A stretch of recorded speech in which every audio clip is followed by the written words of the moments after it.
আসসালামু আলাইকুম, সবাইকে ঈদের শুভেচ্ছা। মামুন রশিদ মামুন ভাই ও নজরুল ইসলাম ব্যাপারী ভাইয়ের সাথে চলে এলাম সিংগা বহুমুখী উচ্চ বিদ্যালয় মাঠে। এখানে চলছে ব্যতিক্রমী এক আয়োজন। ঈদ আনন্দে অত্র এলাকার 40 ঊর্ধ্ব ও 50 ঊর্ধ্ব যুবক মনের মানুষেরা মেতে উঠেছেন এক প্রীতি ফুটবল খেলায়।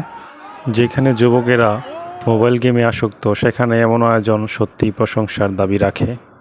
সব বয়সী দর্শকেরা বসে একসাথে খেলা উপভোগ করছে। আমার দেখা অন্যরকম এক আয়োজন, যেখানে যুব সমাজ মাদক আর মোবাইল গেমে আসক্ত, সেখানে এমন আয়োজন সত্যি প্রশংসার দাবি রাখে। টান টান উত্তেজনাপূর্ণ এই ম্যাচের শেষ বাঁশি বাজে 4-4 গোলের ড্র নিয়ে। সবশেষে খেলা গড়ায় টাইব্রেকারে।